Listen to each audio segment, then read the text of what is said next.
Dans cette vidéo, nous allons passer à la partie données.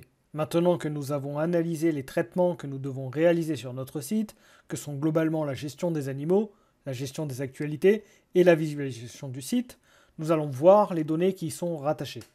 À partir de l'ensemble des informations recueillies auprès de votre client et de toutes les sources que nous avons à notre disposition, j'entends par là le site internet existant, nous allons déterminer les données qui seront mises à disposition sur notre site.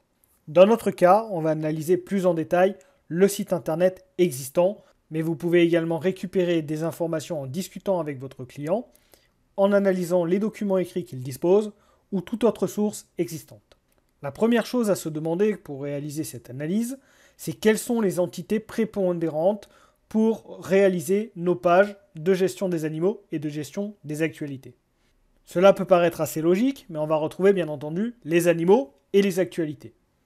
Nous allons nous servir de cette base pour analyser les données à manipuler. Dans un premier temps, regardons les informations que concerne un animal et on va partir sur la première page. Il recherche un animal. Sur cette page, on va déjà obtenir un certain nombre d'informations sur l'animal. La première chose que l'on peut voir, c'est qu'un animal dispose d'un nom.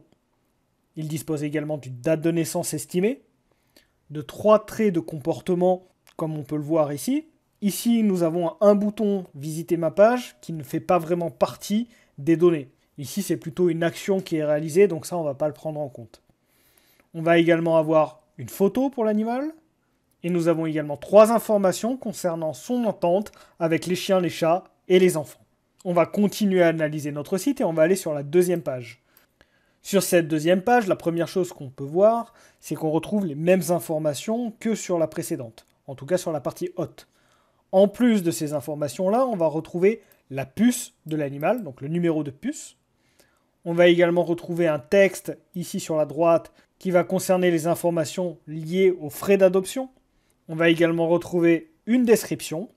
Il y a également un texte sur la description de l'adoption, une autre information sur la localisation de l'animal, et enfin, un descriptif sur l'engagement à prendre quand on adopte un animal. On a également d'autres images qui sont disponibles ici dans le carrousel qu'on a réalisé. Pour cette page, rien de plus, on peut continuer à analyser notre site. On va aller voir la page d'accueil. Sur cette page d'accueil, on se rend compte très rapidement qu'il n'y a pas plus d'informations que ça sur l'animal. Bien entendu, ici, je réalise cette analyse sur le site que nous avons développé, qui se base sur le site existant. On ne va pas aller regarder les autres pages parce que, comme vous vous en doutez, les autres pages, il n'y a pas d'informations en particulier sur les chats.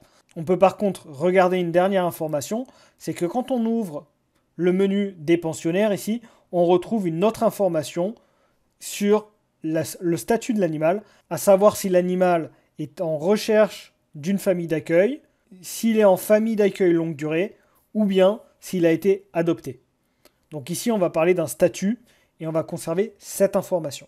Maintenant, si on devait représenter ces informations dans un fichier Excel pour collecter les informations des animaux, voici un exemple de ce que l'on aurait. Comme vous le voyez, on se retrouve à avoir la liste des animaux avec les informations et certaines informations sont présentes plusieurs fois, comme les traits de comportement de l'animal que vous avez ici.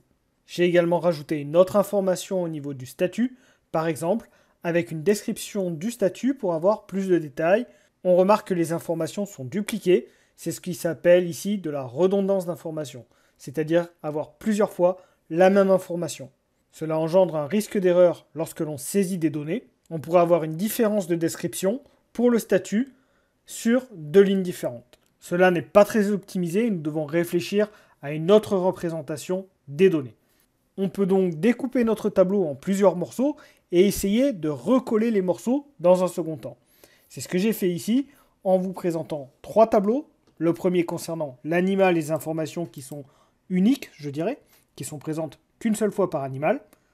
Et ensuite, on va retrouver les traits de personnalité dans un deuxième tableau qu'il faudra bien sûr recomposer, recoller avec le premier tableau pour définir les traits de comportement d'un animal, qui pourra en avoir plusieurs, puisqu'on avait dit qu'il pouvait en avoir 3.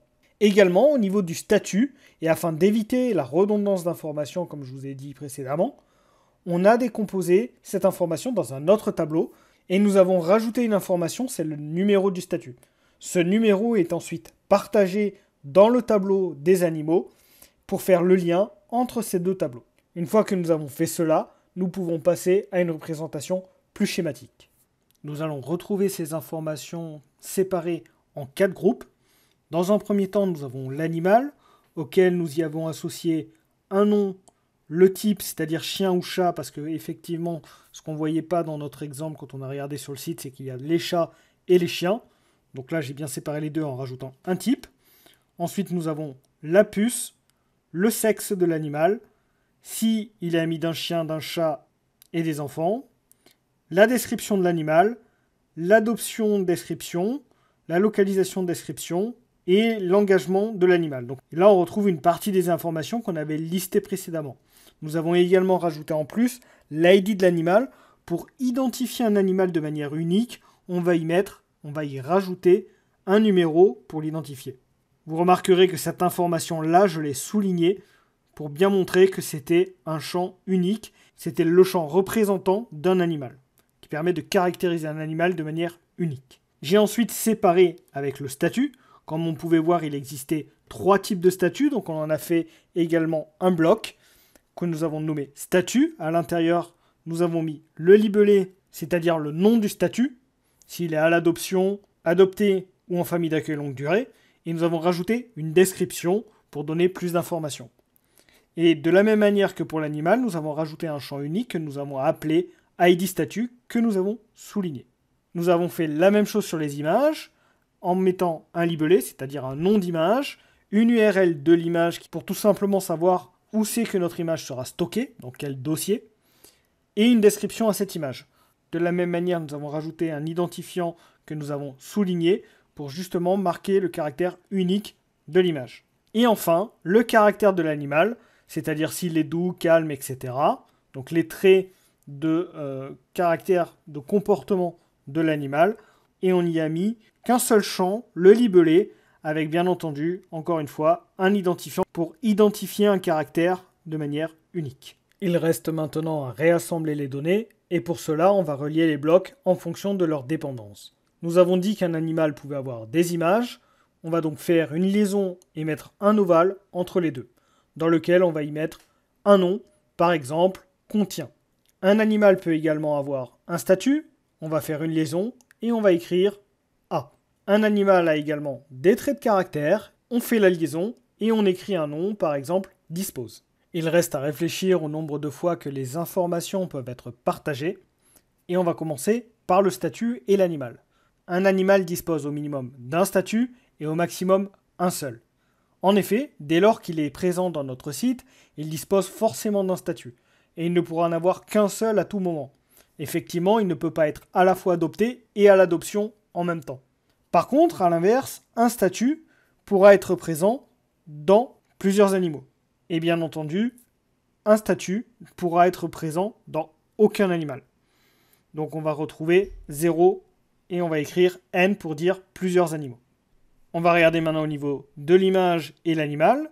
Un animal peut avoir au minimum une image à plusieurs images. Et une image donnée peut être présente pour un animal ou pour plusieurs animaux.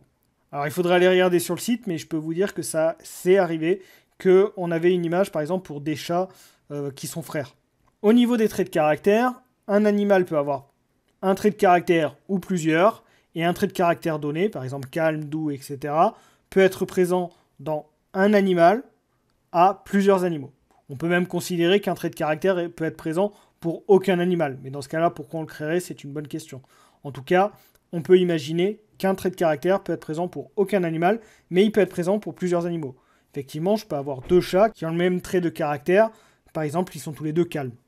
Nous venons de réaliser un diagramme de Meurize qui s'appelle le MCD, modèle conceptuel de données. Celui-ci contient des entités.